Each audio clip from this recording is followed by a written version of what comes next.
Batata na bamama dibundi Yesu Kristo. Beto zola kubanda ya culte ya beto ya suka ya bubu yai dimanche le 30 janvier 2021. Na nkumbi ya tata ya mwana na ya mpeve ya longo. Poussez vers Dieu des cris de joie, vous tous, les habitants de la terre. Chantez la gloire de son nom, célébrez sa gloire par vos louanges.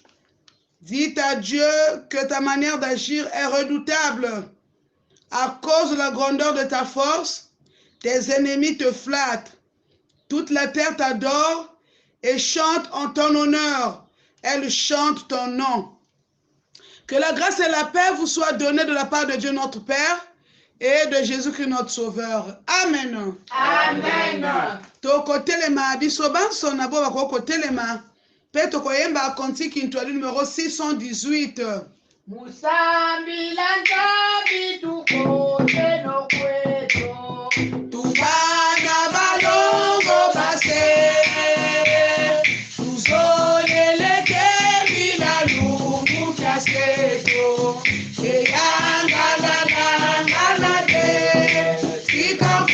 Sika kumu lubaya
ifadi.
Matondo bika beno vwanda na betke sambila.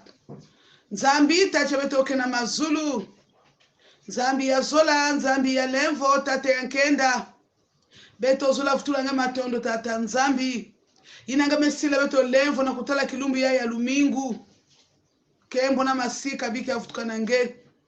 Matondo sabu nanga mekeba beto semeni nyonsu bekuluta. Na te bubu ya dimanche. Mfumu kembo so yenge. Ngeme ko épargner beto na bantise mutina mutindu. Nzambe to lingi ko jongisa yo matonze bele po eto bateli biso. Semaine mobimba we esili koleka na te mokolo lelo ya dimanche. Nzambe to lingi ko kumisa kombo na yo kumisa manzambe. Sanjola maneto lama. Ndene yango nzambe to peso lianga ni oyo. Yaga ko kamba yango na nguya na yo. Yaga ko tambolisa yango na nguya molimo mo santo. Bana no basili ko sanga na nkodo. Kolanda lianga ni oyo ya dimanche. Sike tozala na biso elongo. Banda bo bazana mikili ya mosika ya poto kuna. Na biso batozali awa na Congo. Nzambe zala na biso elongo.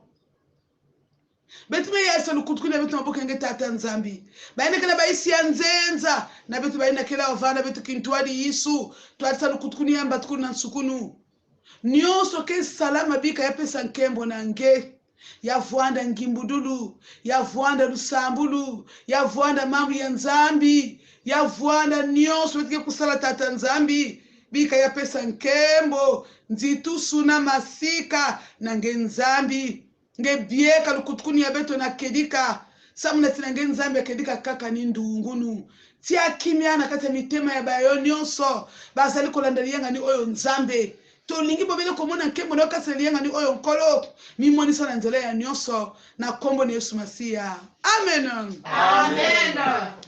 na kilokola ya idibundi Yesu Kristo beto ozola kufinama na antadisi ya tata nzambi samuna kulomba lemvo ni kuna betike imbela kibuku ya tete na mvutukila ya Cantique 514 kintuadi Yesu do udevo kila do utadisanga pe kagi ngina landange nena sisi minaya yo ngina landange Yesu nebuzisi ya yo kadi muzi ngono za kungina landanga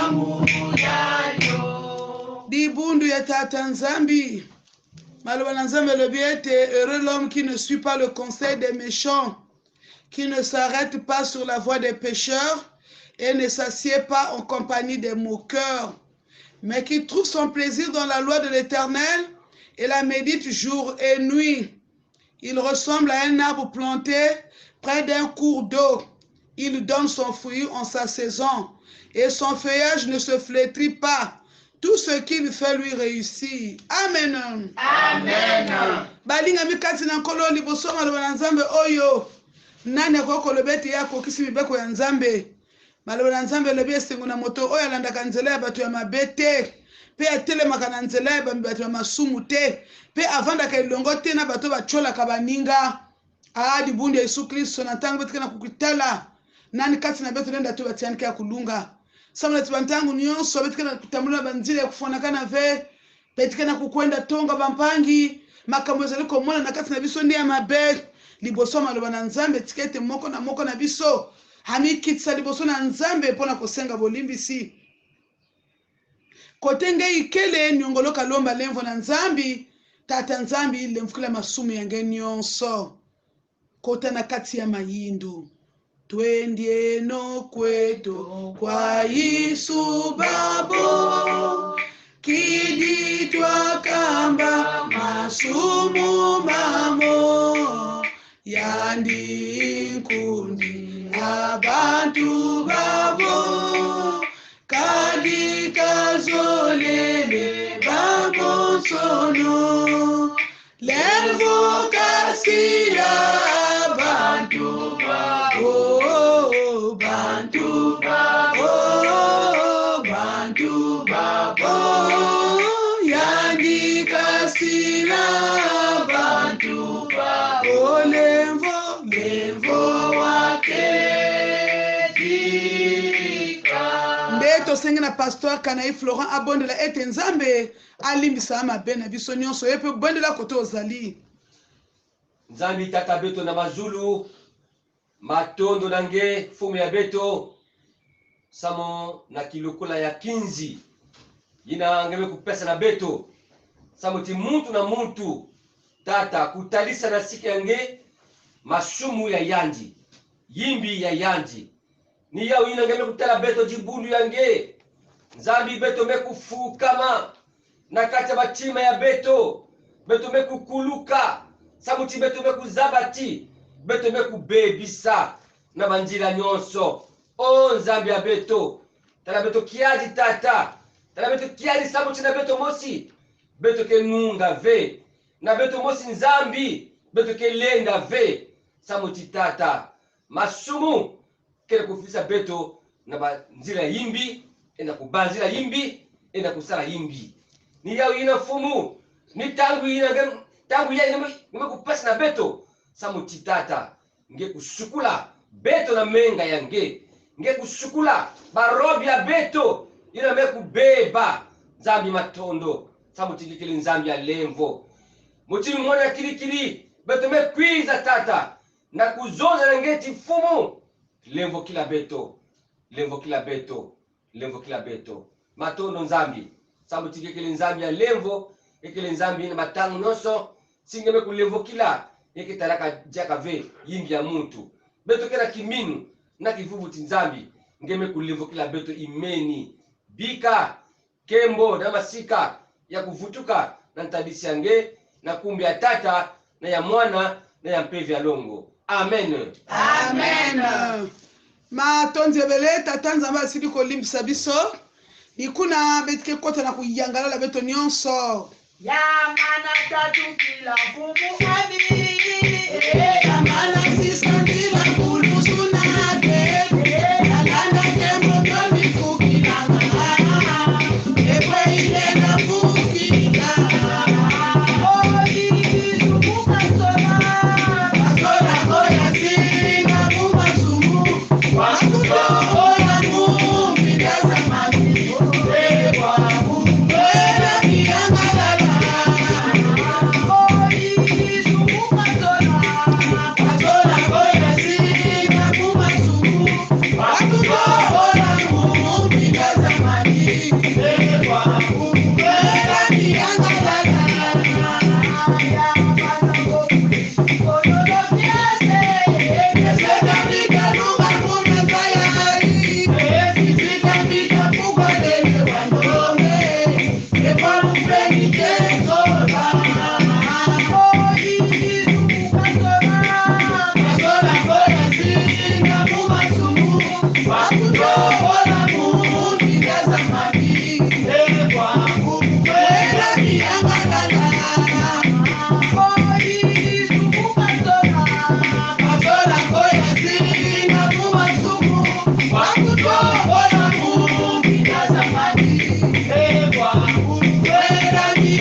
Matondo kaka na mitela baina telamaka beto na kutela beto nyonso na kutuba kimbangi ya kiminu tolingi biso nyonso kotelema pe kotatola eyamboli na konzima meni sa kiminu munzambi ampungu otukwendeno meni sa kiminu munzambi ampungu ni tata tatulendo twatwa nsoni ni yambi wa ili kazulu na ntoto meni sa kiminu mu Yesu Kristo ni mwana mosi wa nzambi ni mfumu wetu ni yandi wa ya kusukwa mpeve ya longo wabutuka kwa ndumba ni Malia wakwa msuko wa Ponso Pilato wakoma abasi wa kulusi wafwa waziku wakulu mukakusia bafwa mulumbuki abitatu wafuluka mubafwa wayenda kuzulu kuna kavana aliwekana lubakala na nzambi ni tata tatulendo twatwa nsoni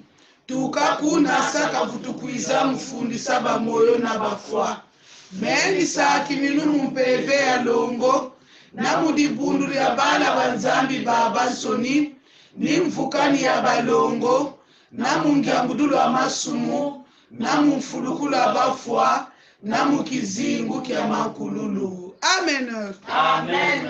matondo obika benu vanda tikete bofanda dena yango na tango balinga mikati na nkolo tolingi koyambana maloba na nzambe elobi ete bokumisa yawe po ete azali malamu po ete bolamu na ye ezali na suka te. Amen. Amen. Nde na nzela maloba na nzambe oyo tolingi kopesa na mbote na nzela mambo ya nzambi ya ibezola kuyamba sana kupesa sana bambote dibunda nzambi mboche ya beno mbote diaka ingomba na nzambe mbote na bino mbote lisusu opesi mbote totomboli boye malamu na liangani oyo na bandeko na biso bazali kuna na Europe beto mekuzodisila ngizulu ya mbote na bampanga beto ke na Amerike na bampanga beto ke na Asie bampanga beto ke na Afrique bisika nyonso bampanga beto ke na Congo Brazzaville na bakwana barekwa ya Congo. En tout cas ngizulu ya mbote na beno nyonso ke na kulanda beto ngevana kwa kristo ya EC ngevana kwa kristo ya dibundu ya katolike ya armée du salut ya mabundi ya kaka église de réveil. En tout cas to pesi bino nyonso mbote boya kamalamu kasa yanga ni oyo nzambe apambola bino ngizulu ya mbote na beto baina kela wa commission technique ya beto ya mayangi kintwa na bisielo ya nzambi pasteur Florent Kanayi évangéliste Sita Bikumu Gavani na munu pasteur Pelagie Makola beto nyonso na baminkengi erawa tuiza kweto mu bikata tanzambi katu doya kanabiso katan jambe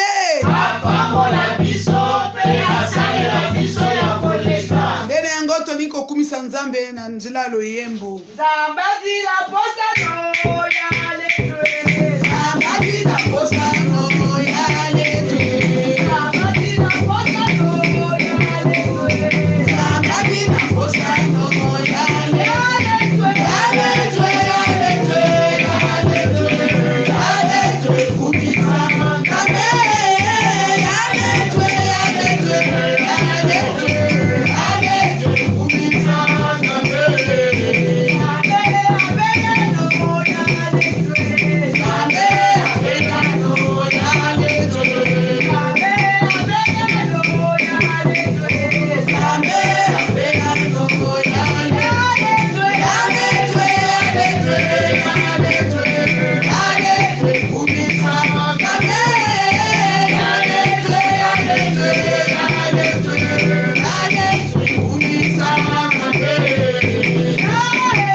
tikete bofana na bino beto komase kufinama na kudimba ndinga ya nzambi na nzila ya mambo ya yandi dene yango to sengi na mosela na nzambe évangéliste Sita Bikumu Gavani abondela ete nzambe abongisa mitema na biso pona koyamba amaloba na ye kati na esengo yope bondela isiko ozali nzambe ozali oya koki batango nyonso nzambe nde tokumisa tango esili kokokamasiya yo moto osili koyeba mitema na biso nde na nzela ya maloba na yo oyo ekangolaka nzambe tikete na tango oyo toyoka tondima mpe kosalela nyona tozali kopesa mosali na yo oyo osili kopesa ndingisa nzambe na koliesa lingoma na yo zala na ye ngetatama na yala ntangu ya kuwa ndinga yange ya kuwa luzolo nange nikunabika ngetatama na yala matondo inangene na kubikina beto ntangu ya mbote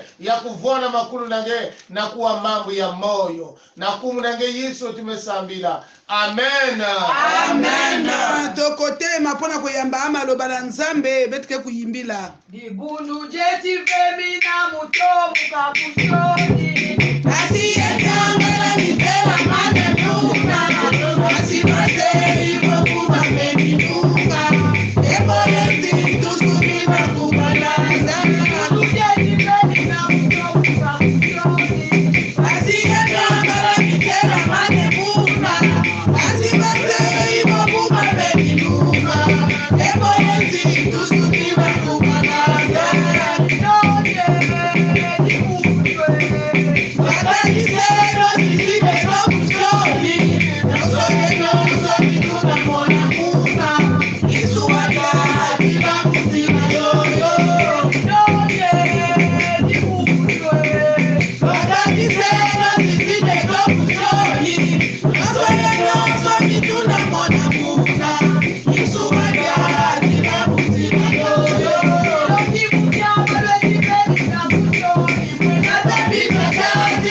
Matondo bi kabeno vwanda beto bondeli Nzambi itacho betoke na mazulu beto zula buabuku wandinga yange tolingisa saipi koyoka yo Nzambe na biso lobana yo bana no basali koyoka yo ndavovi kwa kumfumu bisielo byakubyeti dimba amen Amen.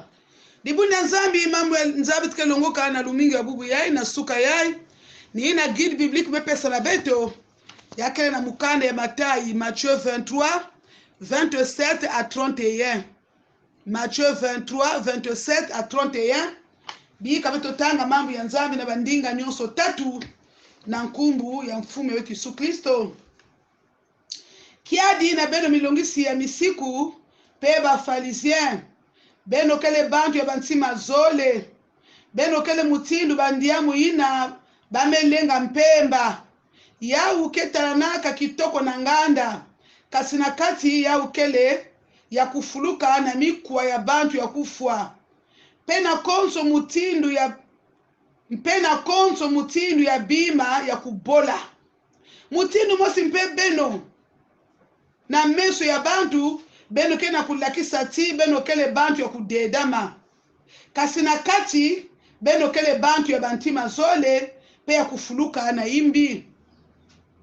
Kiadi na beno milongosi ya misiku mpe bafalisien beno kele bantu ya bantima zole beno ke tunga kabandiamu ya kitoko samuna mimbikudi beno ke bongisa kabandiamu ya bantu ya kudedama pe beno ke tubaka kana beto zinga kana ntangu ya bankoko ya beto zolaka ndima veti ba ukufwa mimbikudi na yina beno ke na kulakisa beno mositi beno kele bana ya bayina kufuaka mimbikudi. Mawana bino balakisimi beko na bafarisien bato ya lokuta bozali lokola ba cimetière bapakola pembe na libanda ezali komona na kitoko kasi na kati etonda na mikwa ya bato bakufa pe na bosoto ya ndenge na ndenge. Bino pe na libanda bozali komona na lokola bato ya malamu kasi na kati botonda na lokuta pe mabe. Bolobaka soki tozali na tango. Bolobaka soki tozalaka na tango ya bakoko na biso mbele tolingaki kosangana na bango te po na koboma ba prophète. Boye bino moko bonzimi te bozali bana ya bato oyo babomaka ba prophète. Etketanga la lumputu.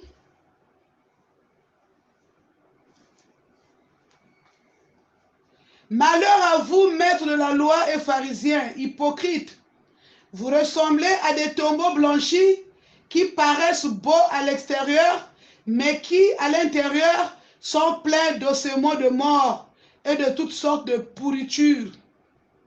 Vous de même, extérieurement, vous donnez à tout le monde l'impression que vous êtes fidèles à Dieu, mais intérieurement, vous êtes pleins d'hypocrisie et de mal. Malheur à vous, maîtres de la loi et pharisiens hypocrites. Vous construisez de belles tombes pour les prophètes. Vous décorez les tombeaux des hommes justes. Et vous dites, si nous avions vécu au temps de nos ancêtres, nous n'aurions pas été leurs complices pour tuer les prophètes. Ainsi, vous reconnaissez vous-même que vous êtes les descendants de ceux qui ont assassiné les prophètes. Amen. Amen. Bankuni na Kristo ngudi ya samu ya semaine yetu kana manisa bubu yai kana kuzonzila renoncer au mal ko boya mabe kumanga imbi ti na bubi. Bankuni na Kristo renoncer au mal ko boya mabe kubika imbi na ntangu ya beto kele na mbando beto yai imbi kena kunieka imbi kena kunieka na inza ya muvima na nzile bazonti valeur ba mambo mingi ya imbi kena kumonika na kati ya inza ya e yake na kudomine. Voilà pourquoi ngudi ensemble ya beti yake na kuzonda ti beto bane ya nzambi yina mendi ma Yesu Kristo muteni mfumu na kivukisi beto fana kubika imbi beto fana kubika imbi esenga na biso bana na nzambe to tika mabe to boya mabe to renoncer na mabe to boya yango. Mabe ezali malamu te mabe nde makambo nyonso oyo ezali contraire na mokalo na tata nzambe. Mabe nde makambo nyonso ezali contraire na maloba ya nzambe. Imbi ni mambo nyonso inake contraire na luzolo ya nzambi. Inake contraire na etiki ya beto ina ni mambo ya imbi. Me beto bani nzambe fana kurenoncer kubika yau. Beto fana kumanga imbi. Yina bapayeke yindika bo bayebi nzambe te bakosala makambo mabe me biso bo bayebi toyebi nzambe toko kosala makambo mabe te makambo mabe ezali ebele toko kosite ndambo corruption ezali mabe kofinga bandeko ezali mabe la haine ezali mabe jalousie ezali mabe idolâtrie ezali mabe makambo ya lolenge na lolenge oyo ezali contraire na mokalo na nzambe nyonso wana ezali mabe kokangama na bokoko ezali mabe koteka baninga po ete basala bango mabe ezali mabe trahison que les mbote ve bamambo ke le mingi kubenga na baveuve na bainzo kubenga na basorphelin kusala bampangi mbi yake mambo ya mbote ve enyonso yina betu na kurenoncer na yawe dibundi sikama Siama tatamana nunga. o balinga mikati na kolonde na maloboto tangi maloba oyo d'abord mokanda ya Matthieu oyo ekomami na Matthieu ye oyo azalaki moyekoli ya Yesu Masia yani tsonikaka mukanda yai dans le but de prouver que Jésus est le Messie et le roi éternel. Donc yani tsonikaka ya somo kulakisa ti Yesu Kristo yani kele ni Mesia na ntinu ya mvu yani kana kutsonika ya banku na Kristo yani kana kusadresser banku na Kristo na ba juif particulièrement na ba juif mais en général na beto nyoso ba netata nzambi beto na zabati Matthieu vandaka collecteur d'impôts yan vandaka juif mais yan vandaka disciple Yesu Kristo et vite que zabati évangile ya Matthieu qui na ku rattacher Ancien Testament na Nouveau Testament et na kati évangile ya Matthieu be kutula action mingi na accomplissement ya ba prophétie ya tata nzambi sungula na mbutukulu ya Yesu Kristo e mukanda ya Matthieu yani mekabula na bandambu tatu ndambu ya tete eteni ya liboso ezolobela la naissance et la préparation de Jésus le roi yami bale ezolobela le message et le ministère de Jésus le roi yami cette ezolobela la mort et la résurrection de Jésus le roi. Mais malheureusement, la deuxième partie, ils ont le message et le ministère de Jésus le roi.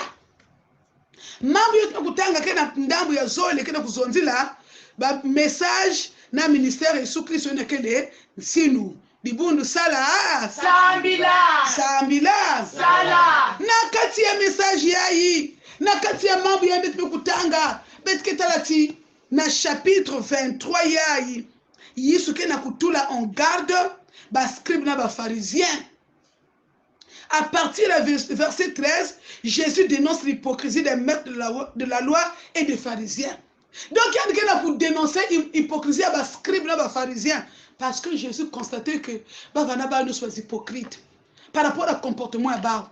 Ba vanala qui ça extérieurement que bakele babisielo ya nzambi bakele babani ya nzambi bakele minsabi de makedika mena kati na bao bavuandaka na bamambo ya yimbi bafarize bandila kisati bao ni bao menzaba kusambila bafarize bandila kisati ni bao mutume kuzaba mambo ya nzambi na libana bala kisati bazali basantu bakena kula kisati bakele balongo ya nzambi me Yesu na kitalaka kati Yesu na menzaba beto plus que beto mosi Nzambe amonaka moto na libanda te amonaka kati ya moto. Nzambe ketalaka ngani ya muntu ve. Nzambe ketalaka kati ya muntu.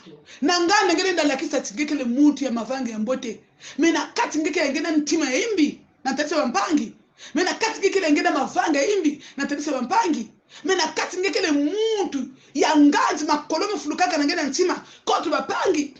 Mengele ndalakisa tingekele muntu ya mbote na bifu yange na nganda tu peux t'arranger na kulakisa ti ngeke vraiment mtsambidi même na habillement ngeke loi ta foso yake ngekanga kitambala ngeke pesa mbote na mutina buzitu mais au fond ngekele muntu ya mavanga ya kiadi ni kuna bakuna na mambo yeti nzambi ketalaka mingi nganda vime ketalaka mingi kati ya muntu.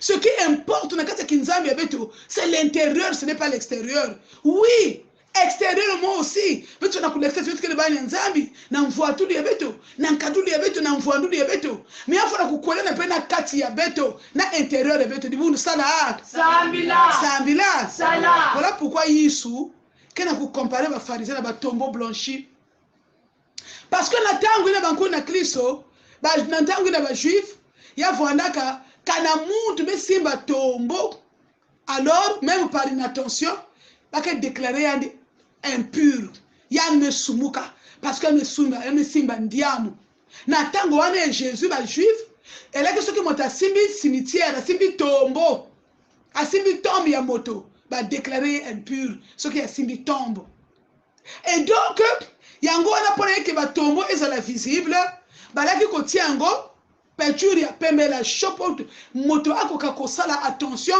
asimba ba tombeau te. donc bakotia yango bongo pour que même na butu ozotambola okoyeba ti oyo ali tombo na simba yango te mpona sala déclarer impureté eni kuna yesu kena kozona bao non mais beno kende batombo ya beno blanchir mais na kati ni kutala batombo ya na ngande ke pembe yakene kitoko mais na kati yike kuna ni mikuwa na babibi kubola ya muntu na mekufwa yesu alobi botala nani ndenge ba cimetière ezali pembe ezongenga mais ni neza na kati na yango ni mikuwa bato bakufa na bosoto nyonso eza na kati na yango ya lobi bino pe ba pharisien na ba scribe bozali bongo na libanda bozoko milekisa na biso ya bato ete bozali bato ya bosantu bozali basambeli mais kati na bino bozali biyuma beno ke na bifwa imbi beno ke na bankadule imbi beno mikangama na kati ya bunkoko ya beno mikangama na mwa ba rituel de fiot mais benga kufumi na mambo etata nzambi asiki Yeah. bokangama na kati ya makambo ya mike bozali na ntina na miso na nzambe te mais bozali kotusa maloba na nzambe te bozali ba hypocrite bozali batombo blanchi o bato mingi nzambe balinga komona na miso ya bato ete bazali basambeli mais au fond bazali na bango bato ya mabe tosalaka makambo te po ete bato baapprécie biso mais senge tosala po ete nzambe aapprécie biso ye na ngenge na kudiata na kizingi wana ntoto ne cherche pas à être apprécié par les hommes. C'est bien. Papa, tu apprécier. Mais moi, tu veux apprécier à condition de tata. Nzambi. Alors, il faut que nous n'ayons un cadeau de yambote na bifuyange. Kusala semblant na miso bantu fait. Mais même na kati kimpevi yenge na kinzambi yenge ngefana kubuta mimbutu ya mpeve ya longo. Inafana monika na miso bantu na natalisa tata nzambi. Wapi mtu na comportement kana beto bubu yae. Est-ce que beto mpeke na kufana vile ba pharisiens ba tombeau blanchi? Ba ina tibubu ya on s'appelle des chrétiens. On nous appelle des chrétiens. Ina tibatango nyoso kila kuina inzo nzambi. Tous les jours tozo kenanda ko nzambe. Tozo pesa mabonza. Tozo sala musala nzambe. Mais kati na misele na biso to kangami na bokoko quelque part. Mwana nzambe mozana na nzunga bokoko na ndako na yo. Mwana nzambe mozana na kati ya misala ya butu. Mwana nzambe mozana kati ya impudicité. Mwana nzambe mozana kati ya bosoto. Bombo na yo ezali ko bala na te. Na mokano tata nzambe. Mwana nzambe ana kati ya corruption. Mwana nzambe mozana kati ya mafia. Mais akele kiadi. Wa mutiri tike temoneti nzambe ya beto. Betika na kutana ba kwa Kristo. Na tawe tike kuza na inzo nzambe. Tokolata ba tenue na biso. Ba misusu ba tenue ya choral, ba misusu ba tenue ya kilombo, ba sala nzambe ba tenue na bango, ba misusu ba tenue ya CBE. Mais est-ce que vous êtes kutala na mpembe na ba tenue ya beto? Betika na kutala na kitoko na ba tenue ya beto. Est-ce que bizale na biso pe ezali bongo? E balenini na ba tenue to lati? Est-ce que yake kwa d'apparence bi nganda, mais na kati betika na kati ya ba mambo ya imbi? Ba bati kwa ni bubu ya ba chrétien, kina ba ennemi na ba pangi bao, ba lo banaka te. Mwana nzamba kama mabe. Esengeli totika yango parce que nzamba azali kosenga biso bomoko, nzamba azali kosenga na biso toto limisa baninga na biso. Mais ne bitika kulimbisa, bitika kulemfika bampangi fe. Tozo kanga baninga binemi. Bitika na baenemi na bampangi, luso be ikelefe. Bitika na kutrahir bampangi, bitika na kufinga bampangi jalousie. Okobwaka na moninga bokono, obwaka na moninga mwanza pote nzamba eleveye. Obwaka liye mwanza, obwaka liye mbasu na mila bala na nzambe. Mais wani ya makama wabe, esengeli to tika yango to dénoncer mabe wana. Na kati ya dibundi ya bankwa Kristo wazula zonzela na mbasu ve. Na kati ya kizingwa bani nzamba zula zonzela ba mwanza ve. Na kati ya kizingwa bani nzamba zula zonzela mumbanzi ve. Mais kanyeke na coexister ni bankwa Kristo na kudosila na bampangi. Mais nous devons renoncer au mal bien-aimé. Mais mal ni mbiba nyoso yina, mais kena kubetika kusalia na kutula mpangi na pasi. Ni jalousie kena kupusa bantu na kwenda idika bango imbi contre mpangi. Ba kaka na kuformer mpangi. Nge kwenda comploter, aso ke sala na yana. Batala kaka ye motazana nani, alike baninga na nini. Bazolo na kaka ye, essayer to sala le tout, to kitisa ye kaka yadiko. Yadi.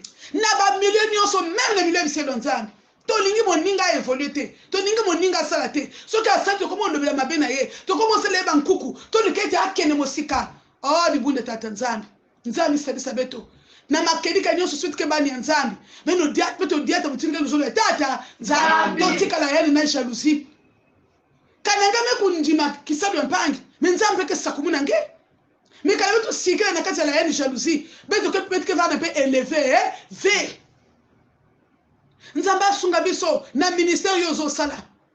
Nzambe aiko élevé moninga ba nommé directeur. Mais yo pe sepela tourna yobe ko yaka bati moninga directeur yo komi na kanda boko mo sele ba nkuku pote bo pokele malada kufa yo moto zalinze ebende nzo karuyu ba ina nyuska na compléter ba lufu ba mpangi ben ka ba yiti ve mais yiti ba zenga ba yokana tia même la rue kisengo kuma na rue nzamba asunga biso to longo na kati mabe ba ina kena kubingana ba veuve na ba inzo na ba orphelin ba ina kena ku détourner ba foyer bangana ba ina kena ku dilisa ba kento ya bangana okangi mobali na ye na ndako akimi ndako na ye ayiko kanga mepana yo mwasi na bana bazo mona pasi yo za tranquille est-ce que ko pambola yo ba mambo kele ya imbi mingi na komunika na kati ya société kote ngiki na kwenda sala patron me sala nge confiance mengiki na kulaba dia kando bima na isi ngiki na kulaba dia kando mbongo ba patron aka penga meko zomutika na sala nange moza zo sala epa no malamu moza est capable de kufuta ye azana kati ya pasi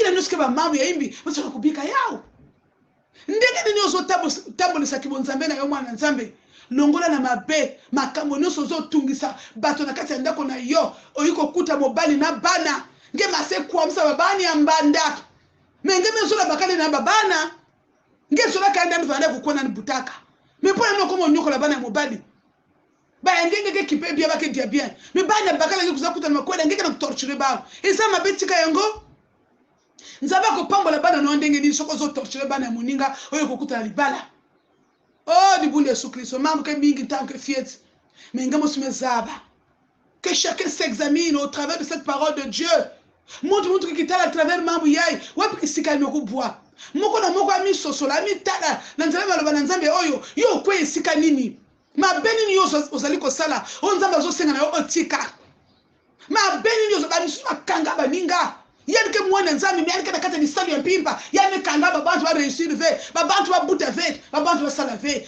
parce que na kata imbina ça me tient que ça dit ça ngeve. Tu te dis enfant de Dieu mais ngena kata pratique ba ténèbres jusqu'à kukanga kizingo babana kukanga kizingo bampangi ba bonga ve oh nzambe na biso yo sali mwana nzambe nzaba pesio mobali mais yo pona olingete mobali asala kaka ya yo asala ndako okeko kanga ye pa ya nganga okozo bakise pa nganga ozo tiena bilia mozo détruire nzoka mwana moto ngeke na ku détruire kizingo mwana muntu na kwenda baka bakisi na kutula na madi yani kana kudia ngeke na kufoya nda petit feu mafso nzambe kesa kumunange tono ngona kata misala nuso wana ya mape ni na nzambe kana ku qualifier ba bandi na kana ku lakisa tuba kama minsambidi kulakisa timuka na apparence ya mbote alors apparence trompeuse na kulakisa tingeke mwana nzambe chongeke na kuona ngidika mambo ya imbi na kati ya mambo ya kaka nzambe kana kudenoncer ba ina ba keva na kana bifo ku critiquer bampani ba farisien kana kuzonda si beto sotu anaka na ntango ba koko ya beto ngabeto la ndima ve beto la vanda avec une toile d'amba kufa ba prophète beto tu la sala ya ufe odi bundu muntu kedi mutindu ina sina ntango beto même bubu yayi ekana bantu kezo na simu vana ntango adona f muso la dia fruit ve muso la dia fruit na ve simu mtu ana ntango yayi muso la imbi na ve ba farisien pe besoin de ya sotu anaka na ntango ba koko ya beto ngabeto fuaka ba prophète ve so que tous na tango ba koko na biso kasto maki ba prophète ba zo critiquer ba koko na bango ti ceux qui ba go ba za tango wana alors que bango moko pe ba zo mi bongama pona ko boma Yesu ma siya o za li prophète ba prophète ba kana kuzonda ya cependant ni ba ope kufuaka Yesu ba vani kubanga na kufuwa Yesu alors ba vana ka différent ba koko ba ouvert na kuzonda ti beto mingi benzalo ku critique bampangi alors beto mo speak bantu ya yimbi so kinga yi kasina kwa ibongo te entena salebo ngana koko sala bongo te mais yo za moto e koko yela yope beso ko yikuma ba moninga bondela pona ye okoko critique eta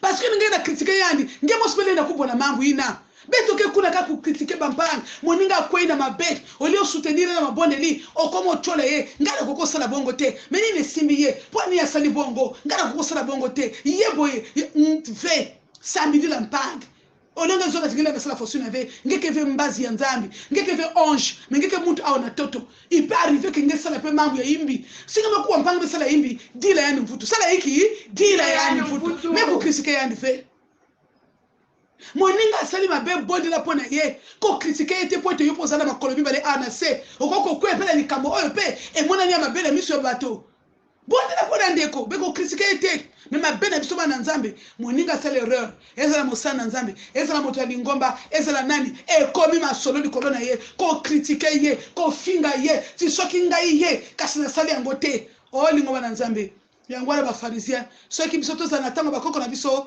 kasi tobomaki ba prophète mais bango babomi Jésus kaki aliko Kiadi. wapi différence entre bango na bakoko na bango wapi différence entre ngene bampangi pendant que ngomo sosi kana kusikila na imbi mais ngai kuna kana ku critiquer imbi bapangi biso bana nzambe to mona kama be na biso te mais to mona kama be ya bandeko na biso makambo zali mingi ko sala ete to mona bato mabe kana ngame ku bwana kintsuza fe ngene na ku bwana muyibi kana ngame ku bwana muyibi fe ngene na ku bwana lufunu kana ngame ku bwana na lufunu fe ngene na ku bwana ba mambo bingi na idolâtrie. Voilà pourquoi on doit se soutenir dans la prière na kusambi na bampangi beto nyonso to katuka na imbi ina beto nyonso to katuka na mavanga ina tombe pour que beto biko bana nzambi ama kebika. Le fait ce n'est pas de critiquer mais c'est de soutenir les autres, de prier pour les autres. Samedi la mpangi ya vana ngeke ya vana munu beto sambi la na kulomba na nzambi yani sadisa beto na kukatuka na mavanga ya imbi na kubika imbi na kumanga imbi beto diade mutini kalu solo ya nzambi sawa na nzambi sadisa beto bika nzambi sakula mambo ya yandi. Amen. Amen. Dwengo sokwa babi lelo. Dwengo sokwa babi lelo. Adi di kwa kunga. Dwengo sokwa babi lelo. Dwengo sokwa babi lelo. Adi di kwa kunga.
Beto ke kusambila nzambi itacho beto ke na mazulu beto zula futula nga matondo tata nzambi parce que ngame zola beto mingi luzola ngike ne twabantu nyonso kuvuka ni kuna ngike na kwenda longa na kulubula dibuni ngana nzila mambo yange nzambe na biso matonze bile pona maloba na yo lingete biso banso to bika nzambe sunga biso po ete na makasi na biso moko to miko kite bika lwenda mpete ya longo kuyala moso moso na beto na kuzaba kubika imbi na makendika nyonso betime kangama na imbi ya mutindo na mutindo à tous les niveaux mais yo le vile mswete renoncer au mal tata nzambi sungali ngomba na yo to longo na kati na mabenza mbe to sali la bolamu po ete to bika bantu ningi mekangana ba mambo ina kana kuniongisa nge na kutana beto na nganda mutindo wa kwa Kristo makedika mena kati ya bifu betu kana kusoba ve ni ba mambo yimbi ya kia kana kumunika nzambe bika ngeli lambula dibuka lulendo tata nzambi na zuli ya kwa Kristo nyonsi kana kulanda lukutukuni yayi longola molimo nyonso ya babe oyo ezali komema baye na banzela ya mabe longola molimo ya mabe oyo ezali kosala ete baye bakangama na mabe me nzambe etondisa biso na nguya molimo mosantu oyo ekosala ete nzambe tozwa courage ya korenosela mabe tozwa courage ya koboya mabe be tukuzwaki bakala ya kumanga yimbi tata nzambi na kusikila na mambo ya mbote kidivo tuvuka kilimo mansukina be tozola kuvuka kutambula kikolowa ya moyo nzambi sadisa beto tata nzambi na kukatuka na imbi sadisa dibundi yange na kubika imbi matondo samu na mambo yange beto kena kibinu tata nzambi si mambo yabe kuzwa kifuru na bantima ya bayange na bitike sadila yao nikula bisola kuyekula nge bankwa klipso nyonso na inza ya muvimba bisika nyonso ba ikele tata nzambi na tena baisi ya nzenza bumba bao mchungula baine kena baisi ya nzenza babe kwenda kuta moralite ya kaka babe kwenda kuta ba mambo ya kaka nzambe sunga bango bakanga bana kibonzambe na bango bakota na kati ya mabete biso banso nzambe tokanga bana yo tokota na mabete sakumi na dibundi yange bayana kana kusoba papier na baisi ya nzenza bayana kana kusosa bisalu tata nzambi bikange sadisa bao ni aksaba mbevo bayaka kana kulanda culture na fula l'hôpital ni aksayani bayaka kulanda culture kana boloko sadisa yani basika bayaka kulanda culture kana kuona kisalu bayaka kana kisalu kana kuwa culture yai kote ni kote bayange ikele na ba taxi na ba voiture personnelle bayaka kulanda culture na ba hôpital na bazandu na boutique ngana kutekisa kote ni kote ni kele nzambe opambo la bango nyonso au nom puissant de Jésus sakumu na bao tata nzambi lu sakumu nenge kuyala na zule bao lu sakumu nenge kunoka na zule bao mutinu mvula ba mambu nyonso bana kukangama ya kufunguka na nkumbi Yesu Kristo ngeme zaba bansatu ya bao ba uwa zola na bienga ni o nzambe bisika nyonso bango bazali o yebi ba posa na bango nzambe